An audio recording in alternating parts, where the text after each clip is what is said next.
Jane Hume, frankly, that seems pretty critical to the budget, reining in the NDIS. Do you have some sort of target in mind in terms of the growth that you'd like to see in it, or even cuts to it?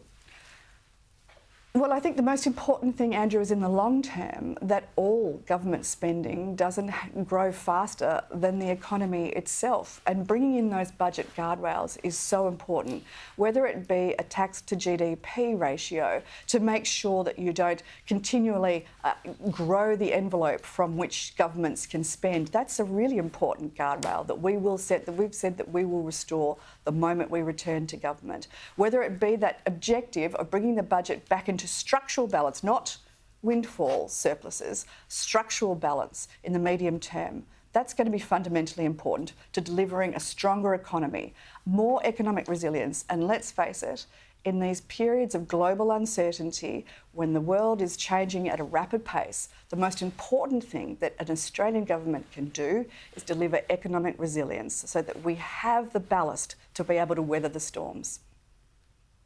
There's widespread expectation, fuelled by you and others on this show before, that you'll promise tax cuts, income tax cuts at the election. When will we see the detail around that? And does getting this budget handed down this week put you in a better position to come up with some tax cuts that you see as affordable? Andrew, you will always have lower and simpler and fairer taxes under a coalition government. We've already announced that we would oppose Labor's tax on unrealised capital gains. It's profoundly unfair and totally unworkable. That we will increase the threshold of the instant asset write-off to $30,000, and that we'll also make that a permanent feature of the tax system so that small businesses can better plan for productive investment. We've said that we will reduce the red tape and burden of FBT reporting and make, for small businesses, meals tax deductible so that we can not just assist small businesses but also assist our flailing hospitality sector, that sector that's been at the front line of Labor's cost of living crisis. So these are tax changes, tax policies that we have already announced, And while I know there is enormous appetite for income tax relief, because let's face it, this is the highest taxing government that we have seen since the years of Whitlam. This is such a high taxing government that Australians are paying thousands of dollars more in taxes every single year. At the same time, we need to be able to see what state the budget is in. We want to be able to return people's income tax to them because, let's face it, Australians work hard and they deserve to keep more of what they earn. But unfortunately, because of Labor's spending, because of those baked-in measures that they've already put into the budget, we have to make sure that first and foremost that we rein that budget and we get control of the budget, get that spending under control, because that's the only way to sustainably bring down inflation.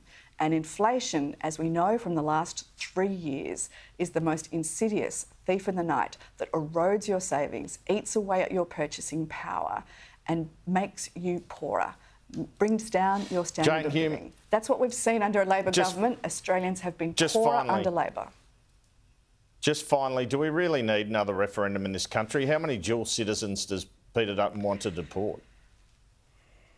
Well, Andrew, the most important job of a government is to keep the economy strong and keep its citizens safe. Peter Dutton has made it very clear that as a last resort, in a break-glass measure, we will do anything that we possibly can to keep Australians safe. Now, of course, it's not policy. We want to make sure that we have legislative fixes because we now have criminals roaming our streets, over 150 of them, roaming our streets because Labor have failed to manage the borders, to manage their migration policy and to manage law and order.